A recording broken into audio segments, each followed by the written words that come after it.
17절에서 34장 7절까지를 보도록 하겠습니다. 창세기 33장 17절에서 34장 7절 한 절씩 교독하겠습니다. 야곱이 숫곳에 이르러 자기를 위하여 집을 짓고 그의 가축을 위하여 우릿간을 지었으므로 그 땅 이름을 숫곳이라 부르더라.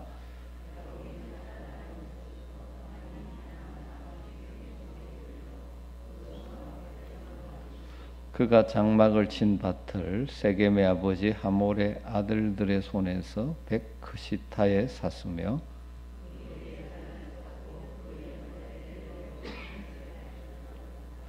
레아가 야곱에게 낳은 딸 디나가 그 땅의 딸들을 보러 나갔더니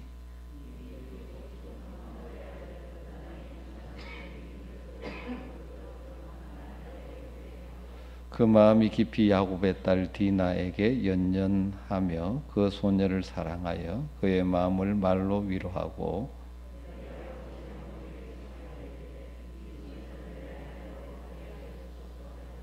야곱이 그 딸 디나를 그가 더럽혔다 함을 들었으나 자기 아들들이 들에서 목축함으로 그들이 돌아오기까지 잠잠하였고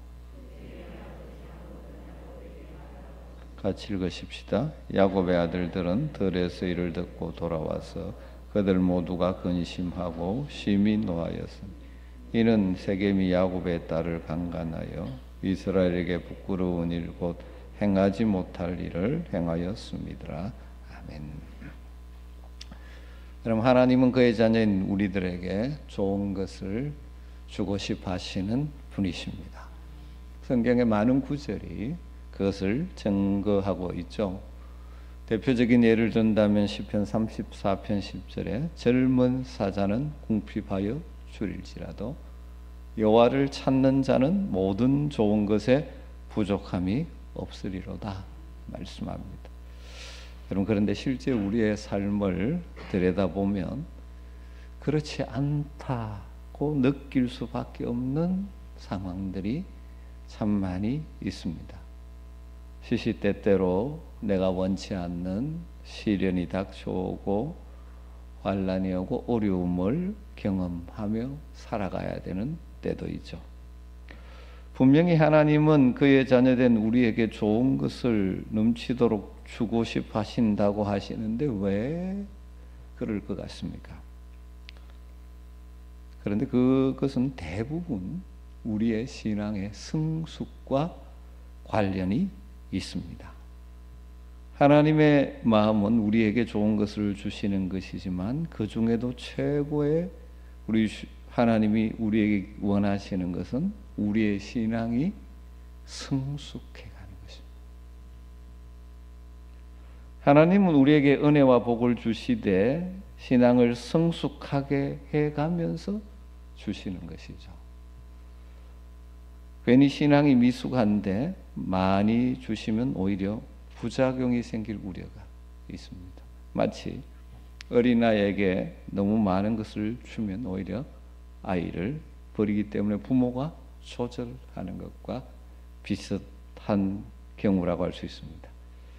우리 창세기 오늘 본문에서 우리는 야곱의 생애 가운데 일부분을 읽었습니다.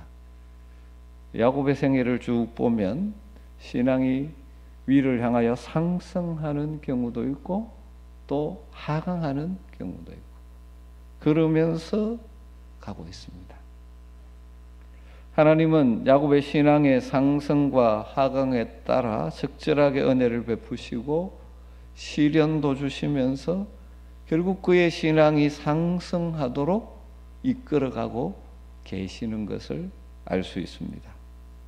여러분, 이런 모습에서 우리는 위로도 받고 힘도 얻죠.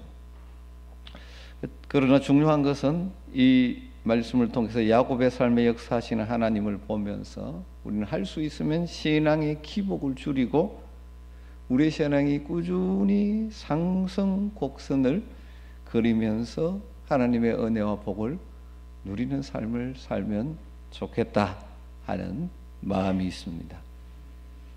야곱의 생애 가운데 신앙이 급상승한 때가 몇 번이죠. 그 중에 대표적인 것이 베델에서 하나님을 만난 사건이 있고 약복강 나루에서 하나님을 만난 사건이 대표적이라고 할 수 있을 것입니다. 아버지 이삭과 형 에서를 속여서 축복 기도를 가로챈 사건으로 인해서 결국 야곱은 봇집 하나를 짊어지고 정든 고향을 떠나 외갓집이 있는 밧단 아람을 향해 떠날 수밖에 없었죠. 한참 정신없이 가다가 지친 야곱은 저녁이 되어 빈 들판에서 돌베개를 펴고 잠이 듭니다. 그때 꿈속에 하나님이 나타나셨죠. 그러면서 약속해 주셨습니다. 내가 너와 함께 해주겠다. 어디를 가든지 보호해 주겠다. 그리고 다시 가나안 땅으로 돌아오게 할 것이라는 하나님의 약속을 받습니다. 야곱은 너무 놀라서 잠이 깬 후에 이렇게 고백했었죠. 창세기 28장 16절에 여호와께서 과연 여기 계시거늘 내가 알지 못하였도다. 야곱은 어느 곳에나 계시며 살아 역사하신 하나님을 생생하게 만났습니다. 그래서 그곳 이름을 베델이라고 불렀죠. 베델이란 뜻은 잘 아는 대로 하나님의 집이라는 뜻입니다. 그곳을 베델이라고 야곱이 부른 것은 하나님의 임재를 체험했다는 신앙의 고백인 것이죠. 야곱은 베델에서 하나님을 만나면서 신앙이 급상승합니다. 그래서 담대한 마음으로 밧단 아람으로 갔죠. 그곳에서 외삼촌 라반의 집에 살게 되었는데 이 외삼촌 라반이 얼마나 간교했고 그렇지 않았습니까? 품삯도 제대로 주지 않고 많은 고생을 하며 살았습니다. 그러나 베델에서 만난 하나님이 자기와 함께 하심을 믿고 잘 감당하고죠. 지혜롭게 처신합니다. 결국 20년 만에 큰 가족을 이루고 재산으로도 아주 부유한 사람이 되었습니다. 그러니까 밧단 아람의 축복은 베델에서 하나님을 만난 이후에 그의 신앙이 상승한 결과죠. 이처럼 하나님은 우리의 신앙의 상승과 더불어 은혜와 복을 주시는 것이죠. 20년이 지난 후에 하나님은 야곱에게 가나안 땅으로 돌아가라고 말씀하셨죠. 그래서 야곱은 결단하고 고향 가나안 땅을 향해 출발합니다. 그런데 가나안 땅을 향해 가면서 그를 짓누르는 두려움과 근심이 있었죠. 그것은 형 에서의 문제였죠. 그런데 형 에서가 400명의 사병을 데리고 그를 만나러 온다는 소식을 듣게 되었습니다. 그래서 야곱은 약복강 나루에서 불안한 밤을 보내죠. 그때 야곱의 심정이 어땠는지 짐작하게 주는 구절이 창세기 32장 7절 지난 수요일에 살폈죠. 야곱이 심히 두렵고 답답해요. 인간적으로 아무 방법도 없는 막다른 골목에 있는 것 같은 그 야곱을 하나님이 다시 찾아와 주셨지 않습니까? 그와 씨름하다가 허벅지 관절이 어긋나고 말았습니다. 그럼에도 불구하고 나를 축복해 주지 않으면 놓지 않겠다고 사력을 다해 기도했고 결국 하나님의 큰 은혜를 받게 됩니다. 그가 그의 이름을 야곱에서 이스라엘로 바꾸어 주죠. 야곱의 뜻은 발꿈치를 잡은 자, 속이는 자라는 뜻입니다. 이스라엘은 무슨 뜻입니까? 하나님과 겨루어 이겼다. 지난주에 말씀드린 다르게 표현하면 하나님이 져주셨다는 것입니다. 하나님이 큰 은혜를 베풀어 주셨다는 것입니다. 이렇게 야곱은 큰 은혜를 받고 세임을 얻습니다. 그 감격 가운데 그곳 이름을 브니엘이라고 붙였죠. 브니엘의 뜻은 하나님의 얼굴, 하나님의 얼굴을 배웠다. 또 야곱의 신앙이 상승을 경험합니다. 그렇기 때문에 우리는 이렇게 정리해 볼 수 있습니다. 위기의 때 하나님 앞에 나아가면 오히려 우리의 신앙이 상승할 수 있는 기회가 된다는 사실입니다. 그리고 우리의 믿음이 상승하면 아무리 상황은 어려워도 하나님의 도우심을 덧입어 이겨낼 수 있다는 것이죠. 33장에 보면 에서와 상봉하는 장면이 나오죠. 분명히 20년 전에 원한을 갖겠다고 400명을 데리고 왔던 에서가 어떻게 나옵니까? 에서가 달려와서 4절에 그를 야곱을 맞이하여 안고 목을 어금 맞추어 그와 입 맞추고 서로 우니라. 마치 이산가족 상봉 장면 같지 않습니까? 과거의 모든 원한이 눈 녹듯 사라지고 서로 눈물을 흘리고 얼싸안고 웁니다. 야곱이 그렇게 불안에 떨며 두려워했는데 실제로 단숨에 모든 문제가 해결된 거죠. 하나님의 놀라운 은혜죠. 여러분, 여기서 우리는 중요한 신앙의 원리를 생각할 수 있습니다. 우리의 신앙이 상승합니다. 다른 하나님과의 관계 속에서 우리의 믿음이 상승하면 우리의 현실의 문제들은 넉넉히 이길 수 있고 하나님이 풀어주시는 역사를 경험하게 된다는 것입니다. 그렇기 때문에 우리의 환경보다 중요한 것은 우리가 하나님께 나아가 가까이 나아가 우리의 신앙을 상승하면, 다르게 하면 영적인 고도를 높이면 어떤 상황에서도 승리할 수 있다는 것입니다. 여러분의 신앙이 이 상승할 수 있기를 주의 이름으로 축복합니다. 그런데 야곱의 신앙의 여정을 보면 상승만 있는 것이 아닙니다. 오히려 위기 가운데서는 신앙이 상승했었는데, 그래서 하나님이 큰 은혜를 베푸시고 눈앞의 문제도 해결되어지고 근심 걱정도 사라졌는데, 안타깝게도 그 다음 순간 야곱의 신앙이 다시 하강 곡선을 그리는 것을 보게 되어집니다. 오늘 본문부터 시작되죠. 에서가 야곱 일행에서 떠나 세일로 가버린 후에 야곱은 어디로 갑니까? 숫곳이라는 곳에 갑니다. 그 다음에 어디로 갔죠? 세겜이라는 곳에 가서 정착을 합니다. 17절에 보면 야곱은 숫곳에 이르러 자기를 위하여 집을 짓고 그 가축을 위하여 우릿간을 지었으므로 그 땅 이름을 숫곳이라 하였더라. 야곱이 형 에서와의 문제가 허나 해결된 후에 가장 먼저 한 일이 무엇입니까? 숫곳에 가서 집을 짓는, 자기를 위해서 집을 짓는 일, 가축을 위해서 우릿간을 짓는 일을 했습니다. 그리고 18절 19절에 보면 세겜이 더 살기 좋다는 소문을 들었는지 세겜으로 옮겨갑니다. 야곱이 밧담 아란에서부터 평안히 가나안 땅 세겜 성읍에 이르러 그 성읍 앞에 장막을 치고 그가 장막을 친 밭을 세겜의 아버지 하몰의 아들들의 손에서 백시타에 샀으며, 숫곳에서 세겜으로 옮긴 후에는 아예 뭘 합니까? 땅을 샀습니다. 19절의 크시타는 그 당시 화폐 단위인데 1크시타가 양 한 마리 정도를 살 수 있는 액수라고 합니다. 그러니까 100크시타니까 얼마나 넓은지 모르지만 꽤 넓은 땅을 샀을 것입니다. 여러분 생각해 보십시오. 베델에서 하나님을 처음 만났을 때 그가 무슨 소원을 했습니까?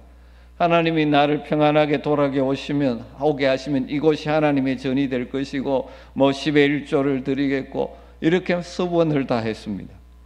그런데 야곱이 돌아와서 제일 먼저 한 일이 무엇입니까?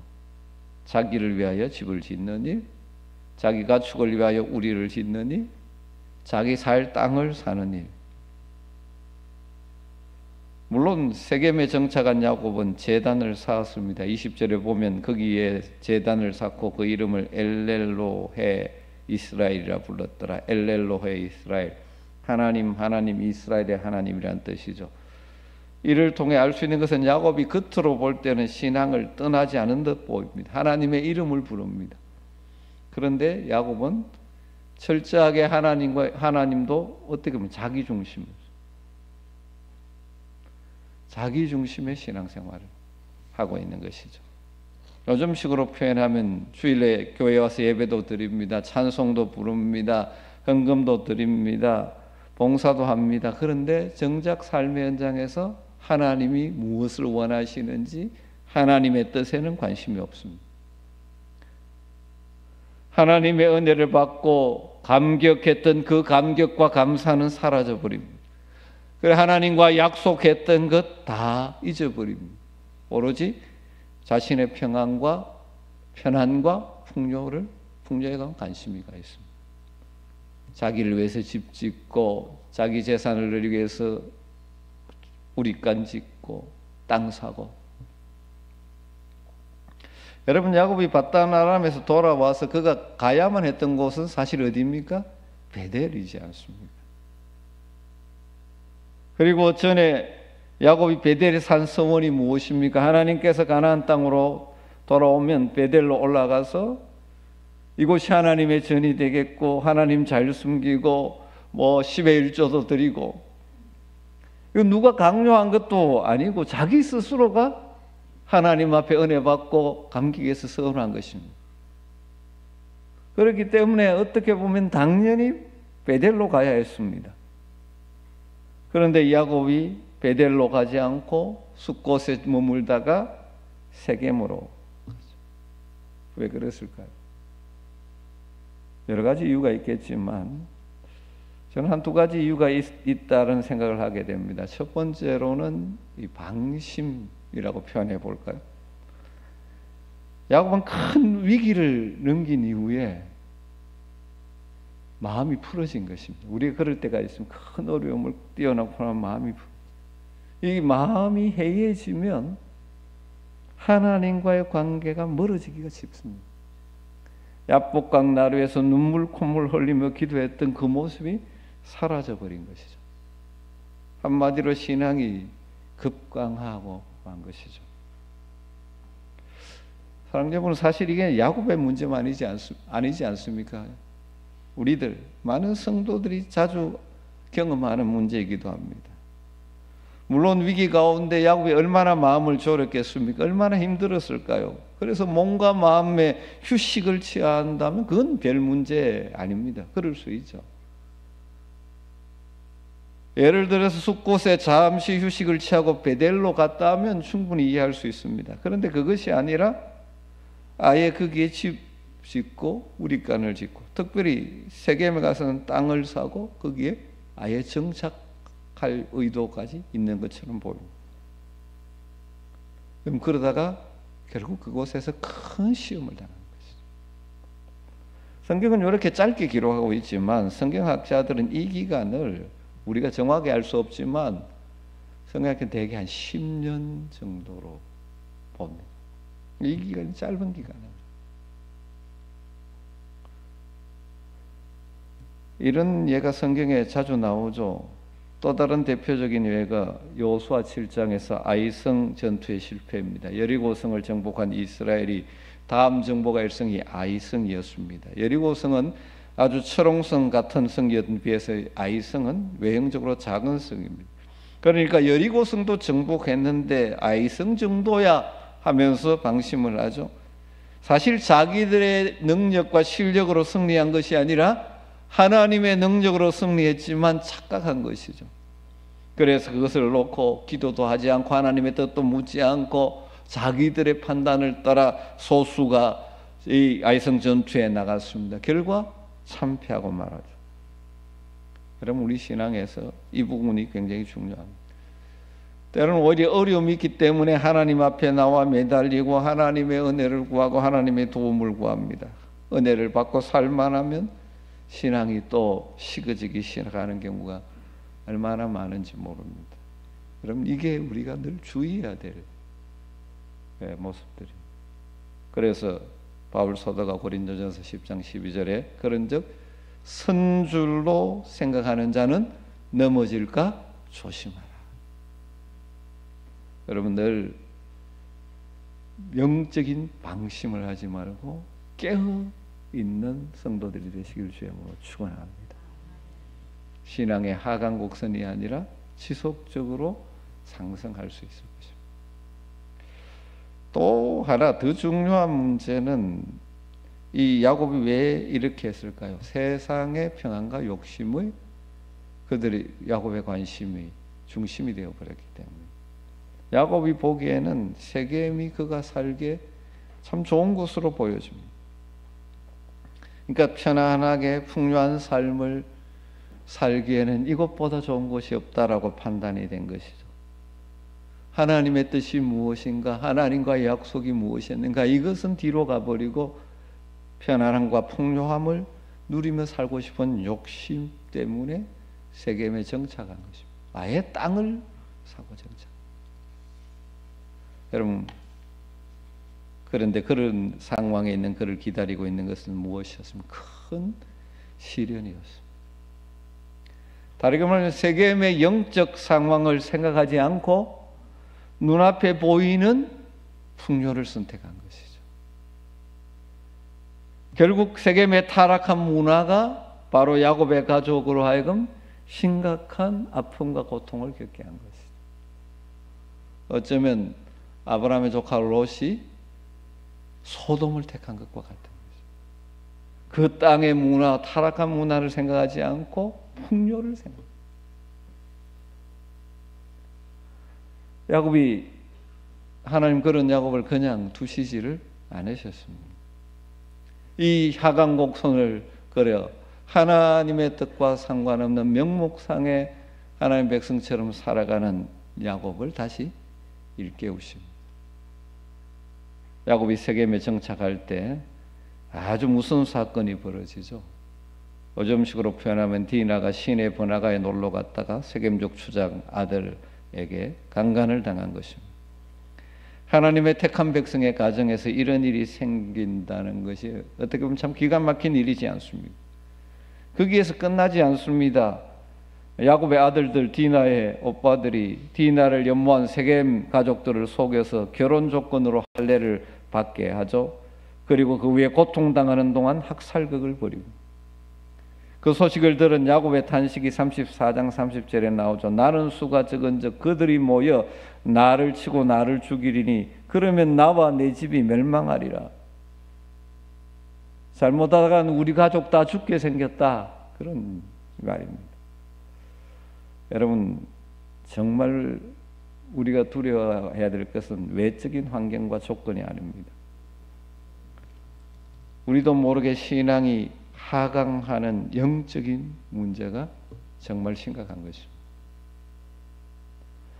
신앙이 상승곡선을 그리는 동안은 하나님 주시는 힘으로 하나님의 형통을 누리며 살아갑니다. 고난이 닥쳐온다 해도 그것이 오히려 전화위복이 되는 하나님의 은혜 역사를 경험하게 되는 것입니다. 그러나 신앙이 하강곡선을 그리면 겉으로는 형통해 보이는데 위험천만한 것이죠. 여러분 어떻습니까? 현재 여러분의 신앙이 상승곡선인 것 같습니까? 혹시 하강곡선에 들어서 있지 않습니까? 하나님께서 야곱을 사랑하시기에 다시 불러내시는 거죠. 그 고통 가운데서 말씀하셨죠. 베델로 올라가라.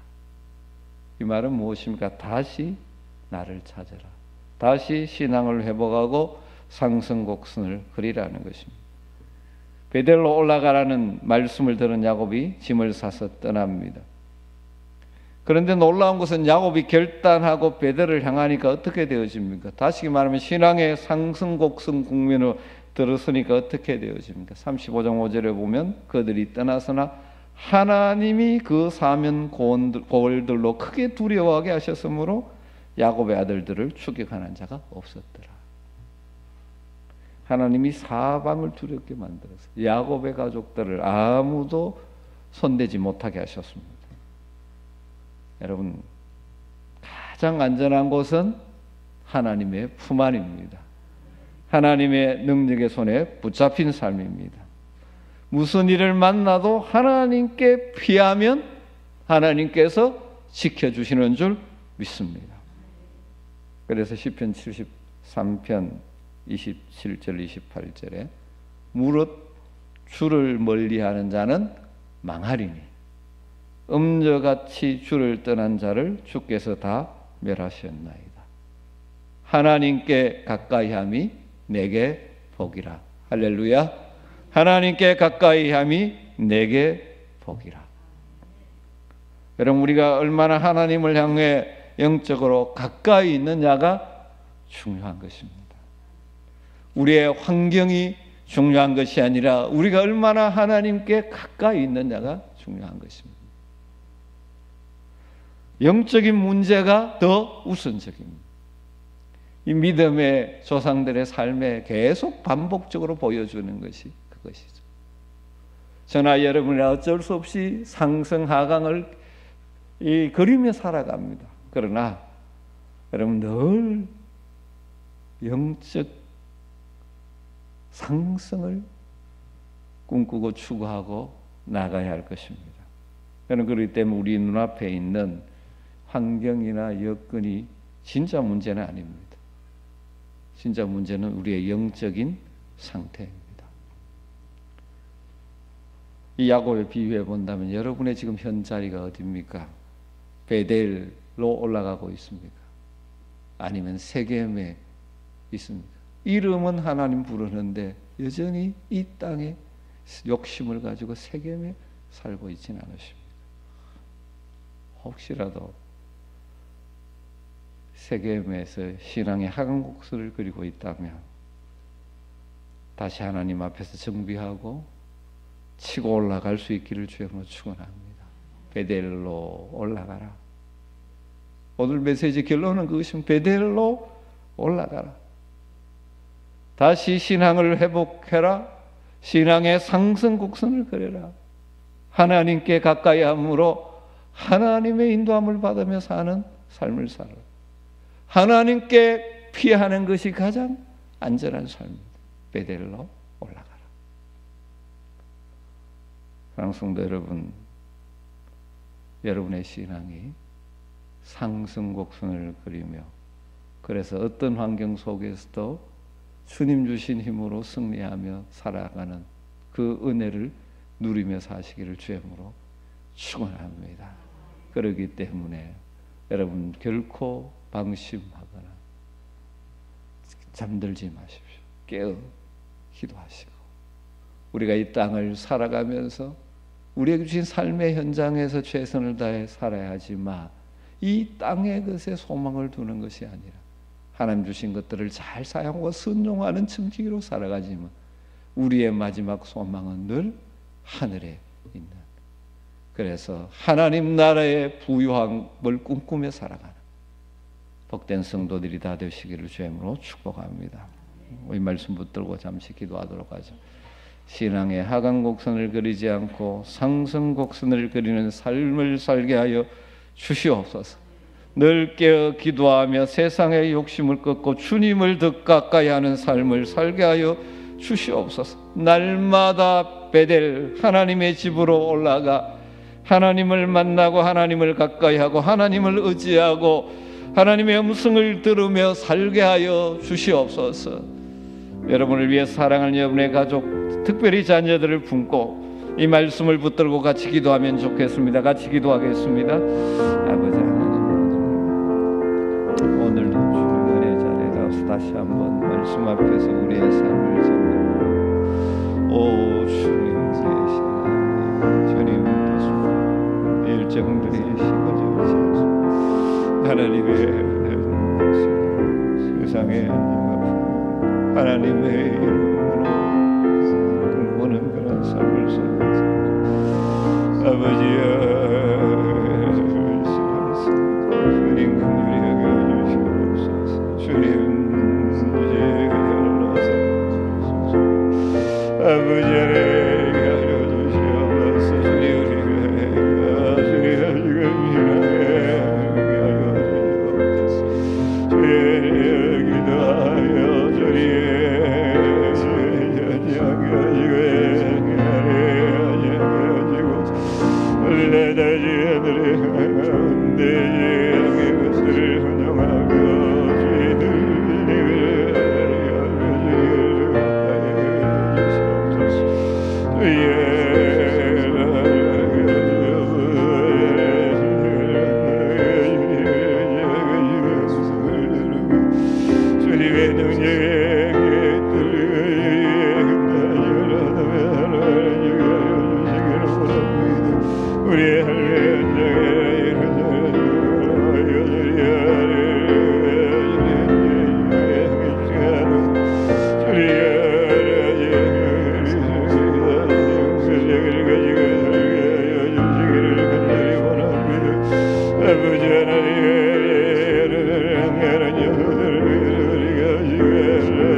사랑하는 우리 아들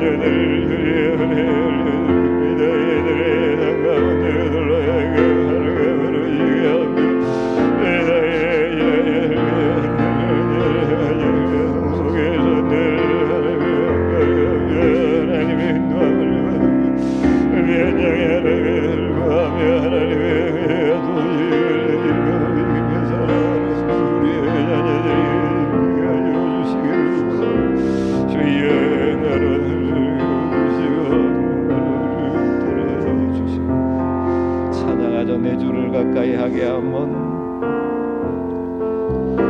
내 주를 가까이 하게 하면 십자가 짐 같은 고생이나 내 일생 소원을 늘 찬송하면서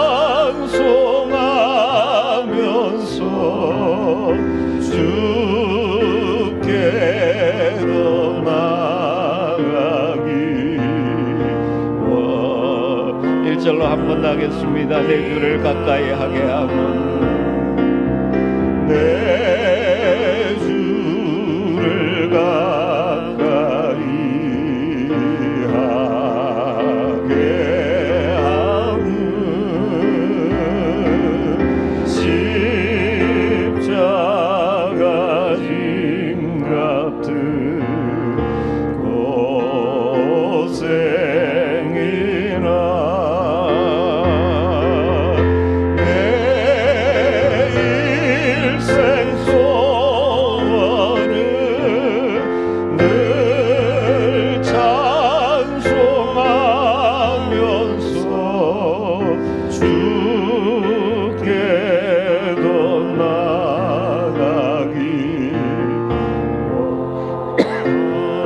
하겠습니다. 야곱이 잠겨 일어나는 돌단을 쌓음도 못 받았으나 야곱이 잠겨 일어난 후 돌단을 쌓은 것 본받아서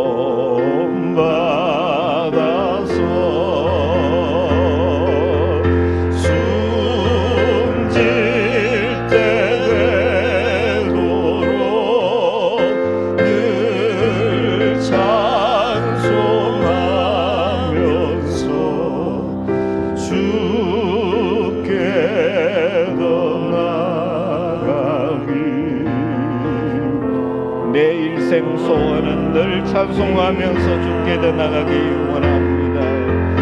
내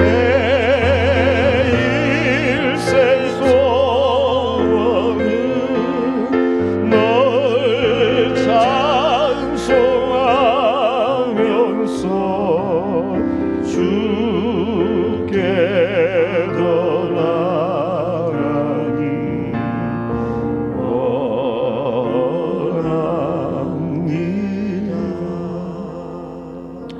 계속 기도할 때 이번 주 공동기도 제목을 붙들고 기도하십시다. 주일 말씀을 생각하면서 기도하면 좋겠습니다.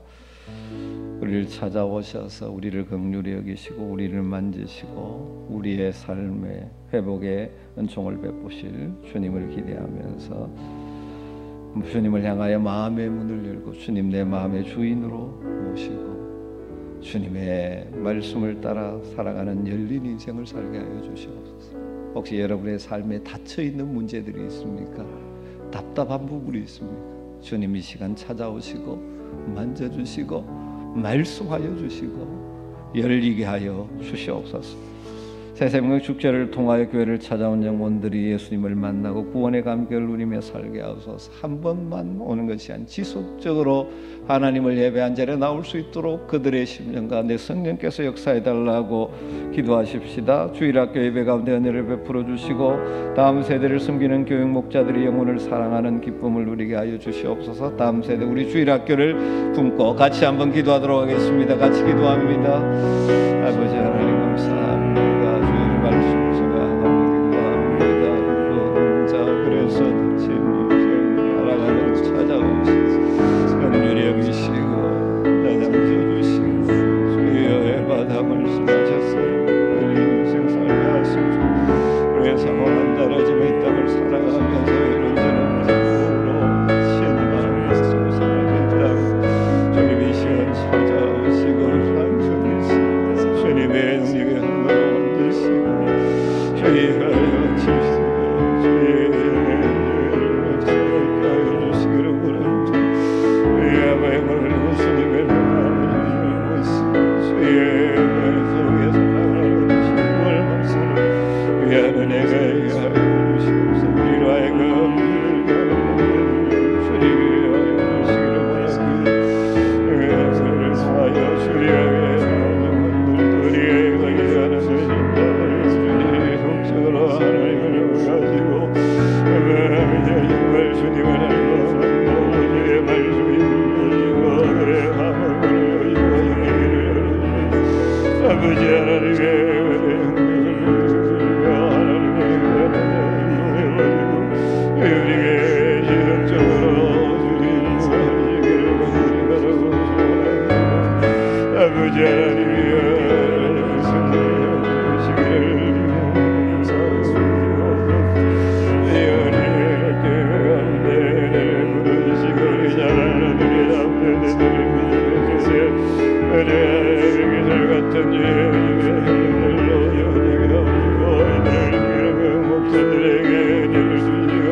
주께 가까이 날 이끄소서. 간절히 주님만을 원합니다. 채워주소서. 주의 사랑을 진정한 찬양 드릴 수 있도록 한 번 더 주께 가까이 날 이끄소서.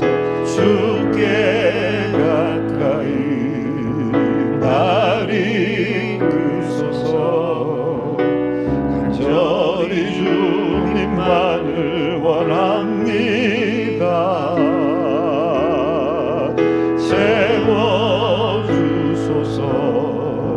주의 사랑을 진정한 찬양 드릴 수 있도록 목마른 나의 영혼, 목마른 나의 영혼, 주를 나의 맘 만져주소서. 나의 맘 만져주소서. 주님만을 원합니다. 더 원합니다. 나의 마음을 담아서 목마른 나의 영혼 주를 부르니, 목마른 나의 영혼 주를 부르니, 나의 맘 만져주소서. 주님만을 원합니다. 더 원합니다. 나의 마음 만져주소서. 시간 간절하게 기도하며 나가도록 하십시다. 여러분의 연약함, 여러분 가운데 채워져야 할 영역, 우리 주님의 능력의 손으로 만져주시기를 간절히 소망하면서, 육신의 연약함이 있다면 그 연약한 부분에 손을 얹고 주님의 능력 손으로 만져주시옵소서. 여러분의 심령의 회복이 필요하다면 가슴에 손을 얹고 주님 내 심령에 하늘의 평강으로 채워주시옵소서. 우리 공동체 연약한 자들 찾아가시고 주님 만져주시고 회복시켜달라고 기도하면 좋을 것 같습니다. 특별히 이제 수능을 앞두고 있는 우리 고3과 우리 다음 세대들 주님 축복하시고 주님의 능력의 장중에 붙들어 주시옵소서. 여러분의 기도 제목과 공동체 연약한 자들의 가슴에 품고 간절한 마음으로 주님의 이름 부르고 기도하겠습니다. 주여,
기도드리옵습니다. 하늘에 계신 우리 아버지여, 이름이 거룩히 여김을 받으시오며 나라의 임하옵시며 뜻이 하늘에서 이룬 것 같이 땅에서도 이루어지이다. 오늘날 우리에게 일용할 양식을 주옵시고 우리가 우리에게 죄 지은 자를 사하여 준 것 같이 우리 죄를 사하여 주옵시고 우리를 시험에 들게 하지 마옵시고 다만 악에서 구하옵소서. 대개 나라와 권세와 영광이 아버지께 영원히 있사옵나이다.